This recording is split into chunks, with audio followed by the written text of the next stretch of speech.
வணக்கம் மக்களே. நாம இந்த ஆரோக்கியமான பதிவில் நமக்கு கால்வலி மூட்டு வலி எதுவுமே இல்லாமல் அந்த கால்வலி மூட்டு வலியிலிருந்து விடுதலை பெறுவதற்கு என்னென்ன வாழ்க்கை நடைமுறைகளை மேற்கொள்ளணும், என்னென்ன ஆரோக்கியமான உணவுகளை எடுத்துக்கொள்ளணும் அப்படின்றத பற்றி இந்த பதிவில் நம்ம பார்க்க போகிறோம். உறுதியான எலும்புகளை உருவாக்குவதற்கு சரியான உணவுகளை தொடர்ந்து எடுத்துக்கணும். கால்சியம் மற்றும் இதர ஊட்டச்சத்துக்கள் நிறைந்திருக்கக்கூடிய உணவுகளை எடுத்துக்கணும். அப்போ தான் நமக்கு ஆஸ்டியோபோரோசிஸ், எலும்பு மெலிவு நோய், மூட்டு வலி, எலும்புருக்கி, முடக்குவாதம், எலும்பு மஜ்ஜைகள் ஏற்படக்கூடிய பிரச்சனை, மூட்டு அழற்சி போன்ற எந்த விதமான எலும்பு தொடர்பான பிரச்சனையும் இல்லாமல் நம்ம பார்த்தோம்னா வயசானதுக்கு அப்புறம் கூட எலும்புகளை பலம் பெற வைக்கலாம். ஸோ அதுக்காக என்னென்ன உணவுகளை எடுத்துக்கொள்ளணும், என்னென்ன வாழ்க்கை நடைமுறைகளை கடைபிடிக்கணும் அப்படின்றத பற்றி தெளிவாக பார்க்கறதுக்கு முன்னாடி இந்த வீடியோவுக்கு மட்டும் ஒரு லைக் கொடுத்துட்டு இந்த தகவலை உங்களுக்கு தெரிஞ்சவங்களுக்கும் ஷேர் பண்ணிடுங்க. ஏன்னா இது அவங்களுக்கும் பயனுள்ளதாக இருக்கக்கூடிய ஒரு ஆரோக்கியமான பதிவு தான். இது போன்ற அப்டேட்ஸ்களை நீங்கள் தொடர்ந்து பார்க்கறதுக்கு நம்மளுடைய ஹெல்த் நியூஸ் தமிழ் சேனலை மறக்காமல் சப்ஸ்கிரைப் பண்ணி வச்சுக்கோங்க. பக்கத்தில் இருக்கக்கூடிய பெல் பட்டனையும் கிளிக் பண்ணி ஆல் அப்படின்ற ஆப்ஷனையும் செட் பண்ணி வச்சுக்கிட்டீங்க அப்படின்னா நான் போடக்கூடிய எல்லா அப்டேட்ஸும் உங்களுக்கு நோட்டிஃபிகேஷன் அடிக்கடி வந்து சேரும். சரி வாங்க மக்களே, இப்போ வீடியோக்குள்ள போடலாம். கால்சியம் இருக்கக்கூடிய பால் பொருட்களுக்கு முக்கியத்துவம் கொடுத்து நம்ம எடுத்துக்கணும். ஏன்னா எலும்பு ஆரோக்கியத்தை அதிகரிக்கிறதுக்கு, கை கால்களில் வலி ஏற்படாமல் அதை ஸ்ட்ராங்காக பாதுகாத்துக்கிறதுக்கெல்லாம் கால்சியம் ஒரு அடிப்படை ஊட்டச்சத்தாக இருக்கு. ஏன் அப்படின்னா இது எலும்புகள் மற்றும் பற்களினுடைய அடித்தளத்தை பார்த்தோம்னா ஸ்ட்ராங் பண்ணுது. பால், தயிர் மற்றும் சீஸ் போன்ற இந்த மாதிரி நிறைய மில்க் ப்ராடக்ட்ஸ், பால் பொருட்களில் கால்சியத்தினுடைய ஆதாரங்கள், அதாவது ஊட்டச்சத்துக்கள் இருக்கு.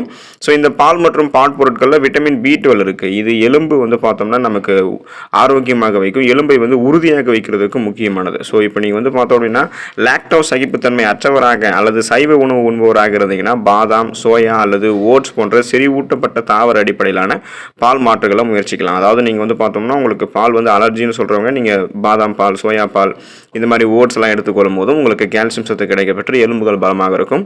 ஸோ உங்களுடைய ஊட்டச்சத்துக்களை பெறுவதற்கு நீங்கள் மில்க் ப்ராடக்ட்ஸ் எடுத்துக்கலாம். டோஃபு, பாதாம், இலை காய்கறிகள் போன்ற இந்த மாதிரி கால்சியம் நிறைந்திருக்கக்கூடிய பிற அத்தியாவசியமான உணவுகளின் மூலமாக நல்ல ஊட்டச்சத்து ஆதாரங்கள் உங்களுக்கு கிடைக்கும். இந்த உணவுகளை நீங்கள் தொடர்ந்து உங்களுடைய உணவுகளில் அடிக்கடி சேர்த்துட்டு இருக்கீங்க, வாரத்தில் ஒரு தடவையாவது அல்லது டெய்லி உங்களுடைய ஃபுட்ஸில் சேர்த்துட்டு இருக்கீங்க அப்படின்னா உங்களுடைய கை கால்களில் வலி ஏற்படாது. ஒட்டுமொத்தமாக அந்த வலிகள்லாம் உங்களுக்கு குறைஞ்சு போயிடும். அதுக்கு அடிப்படையாக இருக்கக்கூடிய எலும்புகள் பார்த்தோம்னா உங்களுக்கு பலமாக இருக்கும். பச்சை இலை காய்கறிகள், ஸோ கிரீன் வெஜிடபிள்ஸ் என்று சொல்லக்கூடிய இந்த பச்சை இலை காய்கறிகள், கீரைகள், காய்கறி வடிசாறு, இந்த சூப்பெல்லாம், வெஜிடபிள் சூப்பெல்லாம் நம்ம எடுத்துக்கொள்ளும் போது கை கால் வலியெல்லாம் நமக்கு இருக்காது, எலும்புகள்லாம் பலமாக இருக்கும். காலே, பச்சை கீரை, காலாட் கீரைகள் மற்றும் டர்னிப் கீரைகள் போன்ற அடர் இலை கீரைகளை நம்ம சாப்பிடணும். ஸோ இதெல்லாமே கால்சியம், விட்டமின் K மற்றும் மெக்னீசியத்தினுடைய சிறந்த ஆதாரங்கள். இவை அனைத்துமே எலும்பு தாது அடர்த்தியை அதிகரிக்குது. ஃப்ரக்கோலி, காலிஃப்ளவர் மற்றும் இந்த மாதிரி நீங்கள் பலவிதமான பச்சை இலை காய்கறிகளை நீங்கள் உங்களுடைய பட்டியலில், உங்களுடைய உணவு பட்டியலில் சேர்த்துக்கணும். பச்சை இலை காய்கறிகள் மூட்டு வீக்கத்தை ஏற்படுத்தக்கூடிய நொதிகளை தடுக்கும். அதனால் கை கால் வலி ஏற்படாது, மூட்டு வலி ஏற்படாது, எலும்பு தொடர்பான பிரச்சனைகள்லாம் உங்களுக்கு ஏற்படாது.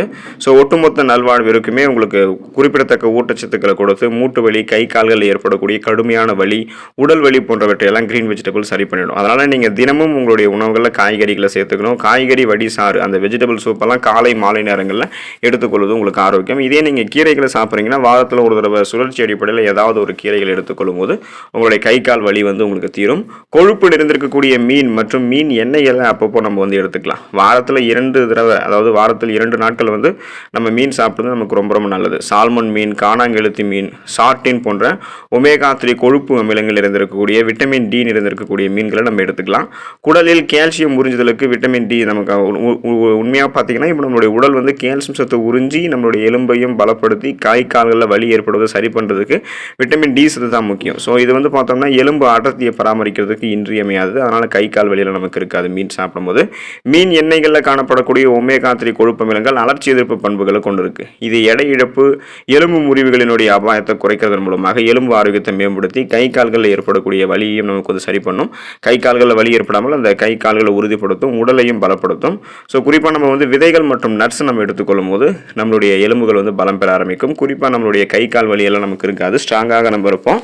பாதாம், சியா விதைகள் மற்றும் ஆளி விதைகள் கால்சியம், மெக்னீசியம் மற்றும் பாஸ்பரஸினுடைய சிறந்த ஆதாரங்கள். இவை எல்லாமே நம்மளுடைய கை கால் வலியை சரி பண்ணிடும். ஸோ ஒட்டுமொத்த ஆரோக்கியத்தையும் ஆதரிக்கக்கூடிய, ஊட்டச்சத்து உறிஞ்சுதலுக்கு உதவக்கூடிய ஆரோக்கியமான கொழுப்புகளையுமே விதைகள் மற்றும் நட்ஸ் கொண்டு இருக்கு. அப்போ நம்ம விதைகள் மற்றும் நட்ஸை தினமும் ஒரு கைப்பிடி அளவு எடுத்துக்கிட்டோம். அப்பப்போ ஸ்நாக்ஸ் மாதிரி டைமில் நம்ம சாப்பிட்றோம் அப்படின்னா, நம்ம உணவுகளை சாப்பிட்டு முடிச்சதுக்கு அப்புறமும் சாப்பிட்றோம் அப்படின்னா கண்டிப்பாக ஊட்டச்சத்துக்கள் நமக்கு விரைவாக உறிஞ்சப்பட்டு எலும்பு மெலிவு நோய் இந்த மாதிரி எதுவும் ஏற்படாமல் எலும்பு பலம் பெறும். குறிப்பாக நமக்கு கை கால் உடம்பு வலி எதுவுமே இருக்காது, மூட்டு வலி கூட நமக்கு இருக்காது. மெலிந்த புரதம் லீன் புரோட்டீன்ஸ் இருக்கக்கூடிய ஃபுட்ஸ் எல்லாம் எடுத்துக்கலாம். ஸோ எலும்புகள், தசைகள் மற்றும் பிற திசுக்களுக்கு புரதம் வந்து ஒரு கட்டுமான பொருளாக இருக்குது. மேலும் இது வந்து கால்சியம் உறிஞ்சுதலுக்கும் உதவிகரமாக இருக்குது இந்த லீன் புரோட்டீன் வந்து. ஸோ அதனால் உங்களுடைய உணவுகளில் நீங்கள் லீன் புரோட்டீன் வந்து சேர்க்கணும். மெலிந்த சிவப்பு இறைச்சிகள், கோழி, பீன்ஸு, பயிறு வகைகள், டோஃபு இதெல்லாமே உங்களுடைய அந்த மெலிந்த புரதம் தான். ஸோ புரோட்டீன்ஸ் வந்து உங்களுக்கு ஆரோக்கியமான புரோட்டீன்ஸ். இது வந்து உடலை வந்து உங்களுக்கு பலப்படுத்தி கை கால்களில் ஏற்படக்கூடிய தளர்ச்சி, நரம்புகளில் ஏற்படக்கூடிய தளர்ச்சியெல்லாம் சரி பண்ணி கை கால்களில் ஏற்படக்கூடிய கடுமையான வீக்கத்தை இந்த மெலிந்த புரதங்கள் வந்து உங்களுக்கு சரி பண்ணிடும். நீங்கள் டெய்லியும் வந்து பழங்கள், அப்புறம் குறிப்பாக அதுலேயும் வந்து பெரி பழங்களை சாப்பிட வேண்டியது ரொம்ப ரொம்ப அவசியம்.